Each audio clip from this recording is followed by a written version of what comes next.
Les éléphants de Côte d'Ivoire ont terminé sur une mauvaise note à la fenêtre FIFA de novembre, à des matchs amicaux qu'ils avaient pourtant bien démarré face au Burundi. 4-0. Serge Aurier et ses coéquipiers n'ont malheureusement pas pu maintenir cette flamme. Ils sont tombés devant les étalons du Burkina Faso sur le score de 1-2. Retour sur cette affiche. Les éléphants ont baissé pavillon devant les étalons du Faso pour leur dernier match amical de la fenêtre FIFA. 1-2, c'est le score qui a sanctionné cette rencontre disputée samedi dernier à Marrakech. Que retenir de la prestation de nos pachydermes? Un match amorphe, insipide et dépourvu de combativité. Tant les poulains de Jean-Louis Gasset n'ont pu imprimer leur marque à cette équipe burkinabé conduite par son excellent milieu de terrain et capitaine Bertrand Traoré. Le but égalisateur de Sangaré Ibrahim à la 20e minute après l'ouverture du score de l'attaquant adverse Dango Ouattara à la 11e minute s'est avéré malheureusement insuffisant. Puisque tout juste avant la récréation, les Burkinabés ont doublé la mise par l'entremise de Edson Tapsoba sur pénalty à la 42e minute de jeu. Les étalons peuvent se féliciter d'avoir brisé le signe indien, d'autant plus que leur dernière victoire de la sélection ivoirienne remonte à 1997. En revanche, pour les éléphants, cette défaite inattendue est une invite au travail afin de mieux préparer les échéances à venir. Allez, en 9 confrontations, c'est la deuxième défaite des éléphants de Côte d'Ivoire face aux étalons du Burkina Faso. Alors Juliette, derrière, avec beaucoup de recul, quelle analyse vous faites de cette défaite des éléphants de Côte d'Ivoire? Match amical, déjà, je pense qu'avec un nouvel entraîneur qui prend ses marques, parce qu'il a aligné 3 victoires avant de tomber sur les étalons. Les étalons du Burkina sont quart finalistes de la CAN qui vient de se jouer. Je pense que le Burkina aussi, avec le temps, progresse. Et la Côte d'Ivoire se cherche. La Côte d'Ivoire ne voyait pas en l'équipe du Burkina un adversaire qu'il faut à tout prix battre. C'est une évidence, on a l'habitude de les battre. Mais il faut savoir que le football aujourd'hui évolue et toutes les équipes veulent se valoir. Donc il n'est plus question qu'il y a tel, non. Elles veulent se valoir et je pense que l'entraîneur cherche son équipe type. Donc ce n'est pas réellement un enjeu important, mais il veut pouvoir construire une équipe qui va compétir pour la CAN 2024. Les étalons, pour eux, c'était une manière de briser aussi le signe indien. Voilà, le signe indien, toujours être battu par les par les Ivoiriens, ça commence à faire long, quoi. Donc, ils se sont essayés. Mais c'est un match sans enjeu, donc c'est pas grave. Si, c'est grave. C'est grave, je pense. Begré Yago, la dernière fois, c'était en 1997. C'est arrivé en 2022. Donc, deuxième défaite des éléphants de Côte d'Ivoire face, bien sûr, aux étalons du Burkina Faso. Nous étions des témoins privilégiés, parce que, naturellement, on a partagé le plateau foot ensemble derrière. Alors, comment vous analysez aussi, après ces quelques jours, ce match? Je le dis, je le répète encore, je dis que quand vous venez jouer un match, il y a un état d'esprit. Ça, c'est la première des choses pour un sportif. Comment les éléphants ont abordé le match? C'est la première grande question. Quand vous voyez dans les premières minutes, cette équipe burkinabé organisée de manière rigoureuse et exigeante, vous savez que les éléphants, elle est en difficulté. Donc, il y a l'état d'esprit des Ivoiriens. Je disais qu'ils sont venus jouer un match de gala, mais le Burkina joue un match de Coupe d'Afrique. Vous comprenez? Donc, ce n'est pas le même état d'esprit. Et déjà, au niveau mental, le Burkina avait avec un plus. La deuxième chose, c'est le schéma tactique. Quel schéma tactique faut-il proposer? Vous avez les hommes de ce schéma tactique que vous le proposez. Un schéma tactique demande de la complémentarité, mais surtout de l'équilibre. La Côte d'Ivoire n'avait pas la complémentarité, ni au milieu de terrain, ni offensivement, ni défensivement, mais il n'avait pas aussi d'équilibre entre les deux lignes, la ligne défensive et la ligne offensive. Ça, c'est la deuxième chose. La deuxième chose, c'est les hommes que vous mettez. Est-ce que ce sont les hommes de ce schéma tactique-là? C'était 3 grandes questions, 3 enseignements que je me pose. Mais face au Burkina, samedi, on n'a pas été à notre meilleur niveau. L'entraîneur s'est trompé tactiquement. Mais cette Côte d'Ivoire a les moyens, a les hommes pour rebondir rapidement. Alors, au vu des analyses que vous venez d'entendre, est-ce que Balo, dès le départ, quand la compo est tombée, vous vous êtes interrogé tout de suite? Pas vraiment, parce que je m'attendais à un réaménagement compte tenu de la logique des matchs amicaux. Clairement, c'est pour faire les réglages. Sur le premier match face au Burundi, il y a eu un certain nombre de joueurs testés. Donc, je m'attendais à ce que d'autres joueurs soient testés lors du deuxième match. Là, c'est normal, c'est tout à fait normal. Mais dans l'animation, dans la prestation des joueurs alignés, là, il y a un gros souci. On a une défense centrale, notamment emmené par Simon Dely, qui a été complètement dépassé. En termes de course, en termes d'abattage défensif, je pense que clairement, il a été moyen, Simon Dely, par rapport à un Bertrand Traoré qui a bousculé cette défense-là. Donc défensivement, on a été bousculé par une attaque burkinabé qui arrivait à combiner, qui arrivait à être rapide dans ses transmissions, mais aussi dans ses phases de transition, alors que à l'inverse, les éléphants de Côte d'Ivoire, par rapport au match face au Burundi, n'ont pas eu les clés offensives. N'ont pas eu les clés offensivement. Donc, clairement, offensivement, on a pêché par le fait qu'on n'arrivait pas à combiner. Il y avait peu de mouvements autour du porteur du ballon. On était face à un bloc bien organisé et on n'a pas su trouver les clés pour contourner ce bloc-là, pour arriver à avoir un jeu axial. Notre but, notre égalisation arrive sur un long ballon, sur une déviation véritablement anodine. Donc, clairement... Donc, pas une action construite vraiment... voilà, justement, parce qu'on n'arrivait pas du tout à construire le jeu. Lors du match face au Burundi, on avait des milieux qui arrivaient à dézonner, qui arrivaient à proposer des solutions pour créer des décalages. Là, clairement, c'était Nicolas Pepe qui était le seul à proposer ces solutions-là. Donc, défensivement et offensivement, je pense qu'on a été pas du tout à notre meilleur niveau et la défaite est totalement méritée, il faut se remettre en question. Et voilà, Jean-Philippe, derrière, le Burkina continue sur sa lancée de la dernière CAN. Juliette l'a touché du doigt, la Côte d'Ivoire est toujours en train de se chercher entre griffes. Oui, c'est normal. Bon, je n'ai pas pris la peine de bien fouiner au niveau de l'équipe nationale du Burkina parce que je pense qu'ils sont venus avec la quasi-totalité de leurs joueurs. Qu'est-ce que l'entraîneur cherchait déjà au niveau ivoirien? Bon, le Burkina, c'est le meilleur sparring partner qu'on puisse avoir dans notre intervalle, puisque la Côte d'Ivoire est 9e au classement FIFA pour le continent africain, le Burkina est 10e. On sait que c'est une grosse rivalité. Mais l'entraîneur a voulu faire quoi? Il a voulu essayer des joueurs nouveaux, une tactique nouvelle, face à un adversaire qui n'allait pas nous faire de cadeaux. Quand il sort de ce match, il prend des notes. Moi, quand je regarde l'équipe de la Côte d'Ivoire qu'il a pu aligner, malgré les changements qu'il a pu apporter, je me rends compte qu'il y a 5 joueurs majeurs de cette équipe qui n'étaient pas présents sur cette fenêtre pour diverses raisons. En défense, on a Bailly, on a Willy Boli. Au milieu de terrain, on avait l'absence de caissier Seko Fofana. En attaque, on a à l'heure. Si on demande à n'importe quel Ivoirien, dans leur meilleur état de forme, quel est le 11 qu'on voit pour la Coupe d'Afrique des Nations, ces 5 joueurs sont intégrés au 11. Ça veut dire qu'on avait 5 joueurs dans la pléiade des athlètes qu'on a pu voir à l'œuvre sur cette fenêtre qui avaient une grosse chance à saisir pour être peut-être titulaires dans ce futur 11 et qui n'ont pas su saisir cette chance par manque, je dirais, d'engagement, de motivation dans une rencontre type CAN. Parce que pendant la CAN, c'est ce genre d'adversité-là qu'ils auront. Ils n'auront pas l'adversité du Burundi, malgré tout le respect que j'ai pour cette équipe nationale.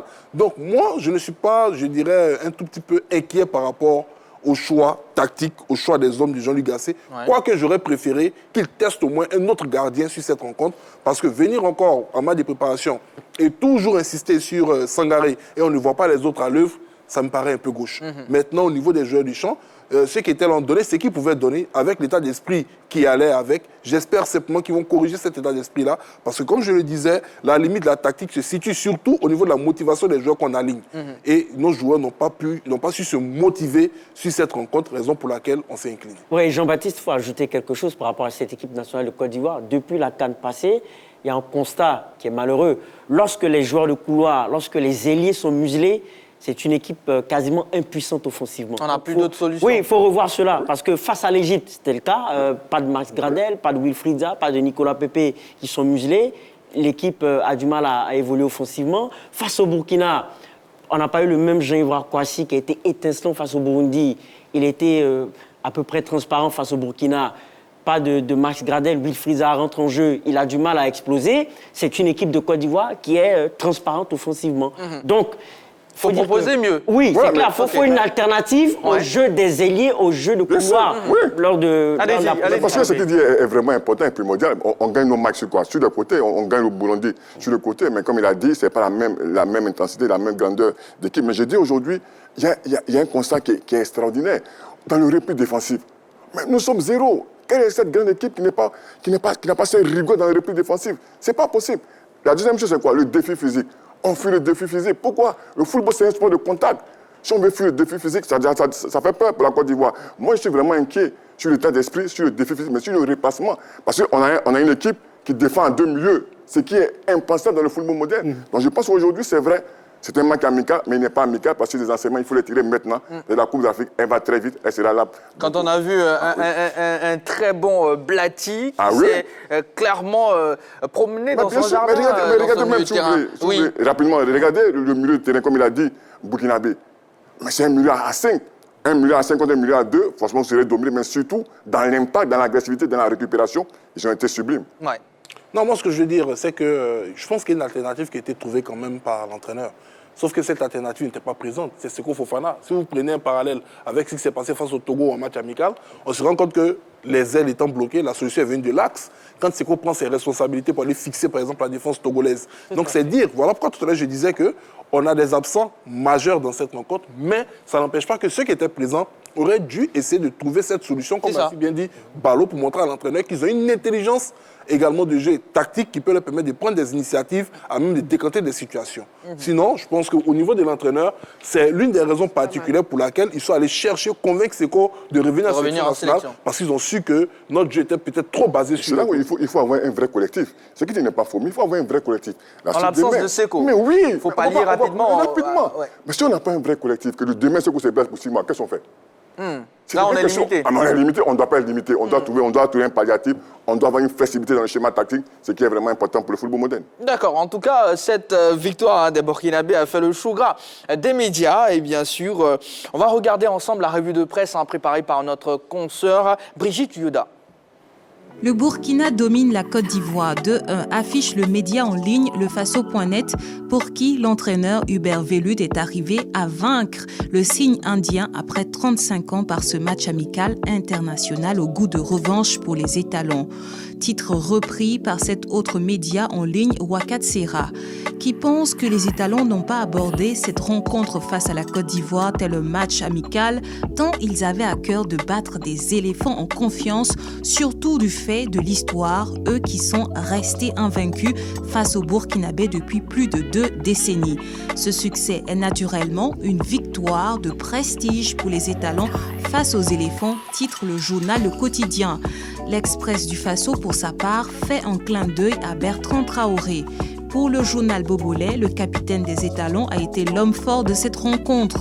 Souvent critiqué par une partie des supporters burkinabés, le natif de Bobo-Dioulasso a été l'un des grands acteurs de cette victoire avec une passe décisive pour le premier but marqué par Dango Ouattara et un pénalty provoqué qui a été transformé par le défenseur central Edmond Tapsoba, commente Wakatsera.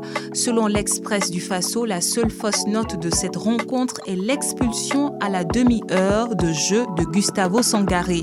Mais cela n'enlève rien au résultat. Bien que réduit à 10, les étalons ont tenu bon et malgré l'absence de quelques cadres dans l'écurie tels que Issoufou Dayo, Steve Yago, Franck Lassina Traoré et Abdoul Aziz Guébré, les étalons, après 25 ans, ont réussi à renverser les éléphants, poursuit l'observateur Palga. Ainsi, ils mettent fin à la série d'invincibilité de 4 matchs sans défaite des Ivoiriens dans ces phases amicales internationales, se réjouit le doyen des quotidiens burkinabés. Et une victoire après tant d'années d'attente, ça se fête, conclut Wakatsera. Allez, nous remercions notre consoeur Brigitte Yoda pour sa promptitude.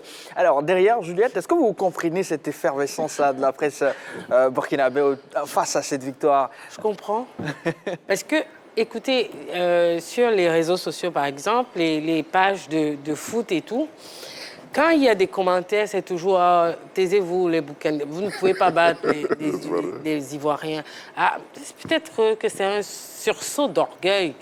Ils sont contents d'avoir pu renverser les Parchidèmes. Mais moi, je dis, je reste focus sur la compétition. Je pense que c'était nécessaire aussi parce qu'il y a des choses qui doivent arriver pour qu'on se remette en question. Si vous avez l'habitude de battre tout le temps un adversaire et qui réussit à vous renverser, ça vous inquiète. Il faut un choc émotionnel. Voilà, il faut un choc émotionnel pour dire, écoutez, là, il n'y a plus de petite équipe. La donne a changé. Voilà, il faut se réveiller. Tout simplement. Bon. Le président de la Fédération ivoirienne de football, Yacine Idriss Diallo, a relativisé. Pour lui, il faut impérativement se remettre au travail. Suivons-le. Non, les objectifs, on n'a pas le choix. Hein. On va essayer d'aller la chercher. On n'a pas le choix. Maintenant, avons-nous les moyens d'aller la chercher? Aujourd'hui, non, on n'a pas les moyens. On n'a pas le niveau. On n'a pas l'équipe. Par contre, on va travailler à avoir une équipe commando qui sera prête en temps et en heure pour la CAN.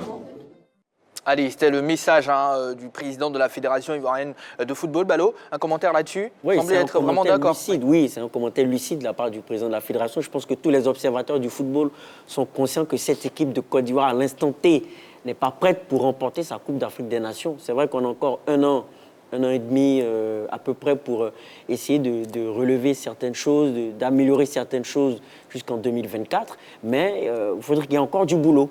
Il y a encore beaucoup de boulot, d'autant plus que pour moi, ça reste mon avis personnel, la CAN 2024 sera l'une des CAN les plus difficiles de l'histoire parce qu'on aura non seulement un resserrement, un nivellement au niveau du niveau des équipes, on aura des équipes comme le Comore, comme la Guinée équatoriale, qui ont fait une très belle Coupe d'Afrique des Nations, qui reviendront encore plus aguerris. On aura des cadors qui reviendront en force, comme le Nigeria, qui a manqué sa qualification en huitième de finale de peu. Ils ont fait une très belle première partie de compétition avec un 3 sur 3. On aura des Black Stars du Ghana qui reviendront en revanchards. On aura les Lions indomptables du Cameroun qui seront présents. On aura l'Égypte. Donc, il y aura véritablement des équipes prête à tout pour remporter le trophée. Donc, il faudrait qu'on soit à la hauteur le plus vite possible. Donc, effectivement, son constat est réel. Mais je pense que l'un des bilans à tirer de ces deux matchs-là, clairement, pour moi, ceux à qui il faut confier les clés, les clés offensives de cette équipe de Côte d'Ivoire, pour moi, il y a Jean-Philippe Grasso et à Datro Fofana qui ont été au-dessus de Christian Kwame et des autres. D'accord. Toujours sur l'intervention du président de la Fédération. Le prochain regroupement, c'est mars. Oui, lucide. Jean-Philippe. Je dirais lucide, mais qu'est-ce que ça annonce? Ça annonce qu'il y aura encore des binationaux qui vont intégrer l'équipe nationale.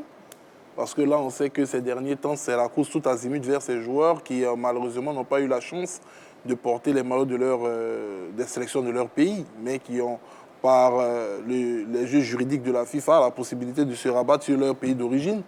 Donc, est-ce qu'on essaie de resserrer autour de ceux qui sont présents pour essayer de bâtir un vrai groupe, ou bien on continue d'ouvrir la porte pour continuer à attirer des joueurs pour, entre guillemets, améliorer l'équipe? Ça, c'est le groupe en interrogation. Bon, qu'est-ce qu'on doit faire jusqu'en 2024? Est-ce que déjà on doit regarder parmi les joueurs les plus expérimentés et véritablement partir avec ceux dont on estime qu'ils auront les jambes? Pas seulement l'expérience, mais aussi les jambes pour aller chercher le trophée. Parce que lors de la dernière Coupe d'Afrique des Nations, on a vu qu'on avait le vice-capitaine qui était un homme magnifique, qui sait motiver les troupes, mais qui n'avait pas les jambes en la personne de Sérédié et qui, de manière lucide, a décidé de se retirer. Est-ce que quand on regarde ceux qui sont là parmi les plus anciens, on est sûr que certains comme Max-Alain Gradel auront les jambes nécessaires jusqu'en 2024? Voici le groupe en interrogation.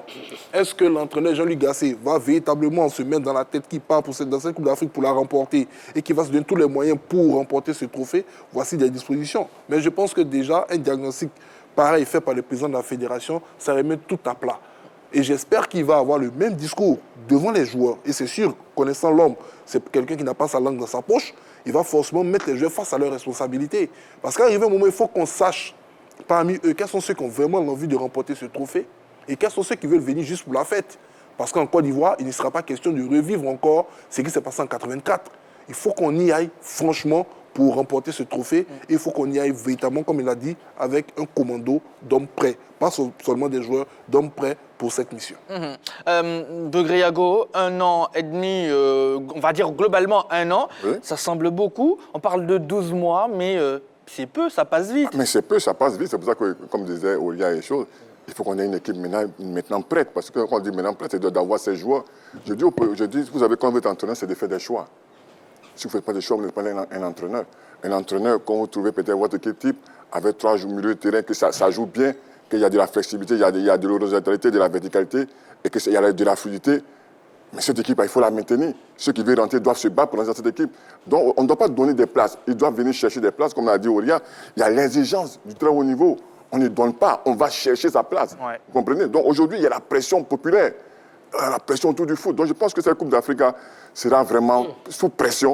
Et si les joueurs ne sont pas prêts à être sous pression, il faut arrêter de faire le football.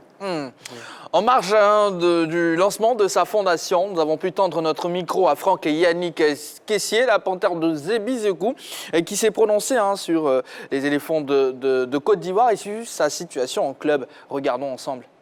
Comme toujours, c'était difficile parce que je suivi le match de loin. j'ai eu un peu de perçument du fait de ne pas être près de mes collègues pour pouvoir donner le meilleur de nous. Après, c'était un derby, comme on le dit. On sait que le Burkina, c'est un pays voisin, donc on voulait tout de même, comme le Burkina, ne pas perdre ce match, mais malheureusement, on l'a perdu. Bien vrai que c'est un match amical, mais bon, c'est des rencontres qui sont au-delà, qui valent plus beaucoup qu'un match amical.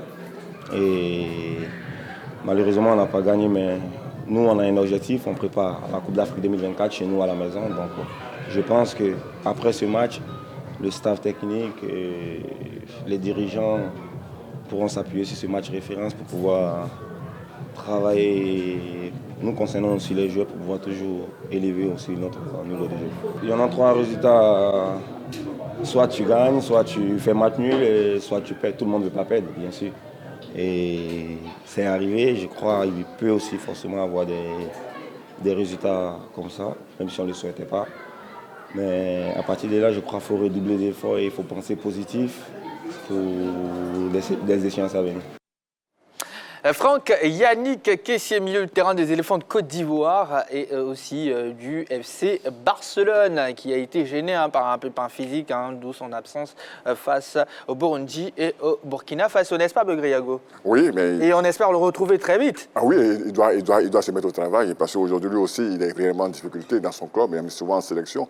Donc c'est quelqu'un qui est un leader naturel de cette équipe nationale. Maintenant, sur le terrain, il faut qu'il prouve qu'il est ce leader véritable, parce qu'on n'a pas de leader technique, ni de leader de groupe. Et pour une équipe, c'est un vrai danger. Mais Kessié a l'expérience pour cela. À lui de prendre les clés de cette sélection, à lui de s'imposer. Mais quand on regarde son parcours avec ce Barcelone, on se pose beaucoup de questions. Sur son discours, il a dit que face au Burkina Faso, c'était plus qu'un match amical. Ça, on l'a relevé Oui, ici. parce que vous avez vos antécédents. Ça veut dire que sinon, c'est les supporters, c'est un, comment on dit ça, 12e supporter. Ils mettent la pression aux joueurs. Voilà, le 12e homme. Ouais. Ils mettent la pression aux joueurs parce que c'est vous qui mettez la pression à ces footballeurs-là. C'est pour ça qu'ils pensent que c'était plus qu'un match amical. Ouais. Sinon, franchement, un match de préparation où on essaye de trouver le noyau, le groupe parfait pour une CAN où on veut aller en finale. Je pense que sur 4 matchs, 3 victoires, 1 défaite, c'est pas la mer. Voilà, c'est pas la mer à boire. Ouais. Jean-Philippe. Vous savez, à chaque fois que la Côte d'Ivoire a eu une équipe compétitive, une génération extraordinaire, c'est parce que cette génération avait quand même un leader, un homme autour duquel, je dirais, l'ensemble des joueurs gravitaient, se retrouvaient. C'est cet homme-là qui faisait, je dirais, qui mettait en place cette maxime, un pour tous, tous pour un. Et je demandais en offre à Begré en 92, c'était Gadji Seli. Ensuite, quand il y a eu la génération de Drogba, on a vu que c'était Drogba qui était, je dirais, ce phare autour duquel gravitaient tous les joueurs et qui était également cette source de motivation. En 2015, quand on remporte notre 10e Coupe d'Afrique des Nations, c'était Yaya Touré, le grand patron. Capitaine Yaïs. Voilà, celui qui donnait le rythme et que tout le monde suivait. Mais quand on regarde cette équipe qui est en train d'être mise en place par Jean-Luc Gasset, je regarde encore, je me suis amusé comme ça à faire le 11 titulaire, le 11 entrant des éléphants, que je dirais que 10% des Ivoiriens peuvent faire ici. Je ne vois pas ce leader qui se dégage. Je ne le vois pas. Ce genre autour duquel, eux tous, ils vont pouvoir se mettre, ils vont pouvoir tout simplement suivre, je dirais, la vision et la lignée pour aller chercher cette coupe. Et je pense qu'il est essentiel pour l'entraîneur et également pour les joueurs cadres de cette équipe-là de pouvoir affirmer quel est le leader qui va mener cette troupe-là. Parce qu'on va arriver à la Coupe d'Afrique avec, je dirais, un esprit assez dispersé. Parce que c'est très important d'avoir ce leader, cette lumière. Il ne faudrait pas arriver avec cet esprit dispersé où chacun va vouloir faire ce qu'il a envie de faire, tirer la lumière sur lui, attirer la lumière sur lui, tirer le drap sur lui. Là, c'est la porte ouverte pour les échecs. Et donc, au-delà même de l'aspect tactique, au-delà de l'aspect technique, il faudrait que d'ores et déjà, au sein de cette équipe, se dégage ce leader-là qui va imprimer cet objectif pour l'ensemble du groupe. En tout cas, voilà ce qu'on pouvait dire après, bien sûr, la défaite des Éléphants de Côte d'Ivoire face au Burkina Faso. Cette fois-ci, nous allons marquer une courte pause. Quand on revient, on vous propose une nouvelle rubrique qu'on a nommée Qatar 2022 au quotidien. Vous comprenez automatiquement. Actualité mondiale Qatar 2022, 100%. Naturellement, on parlera du Sénégal qui est entré en lice, malheureusement avec une défaite. Mais en tout cas, il y a à redire sur cette performance, sur cette prestation des hommes d'Aliou Cissé. C'est dans pas longtemps.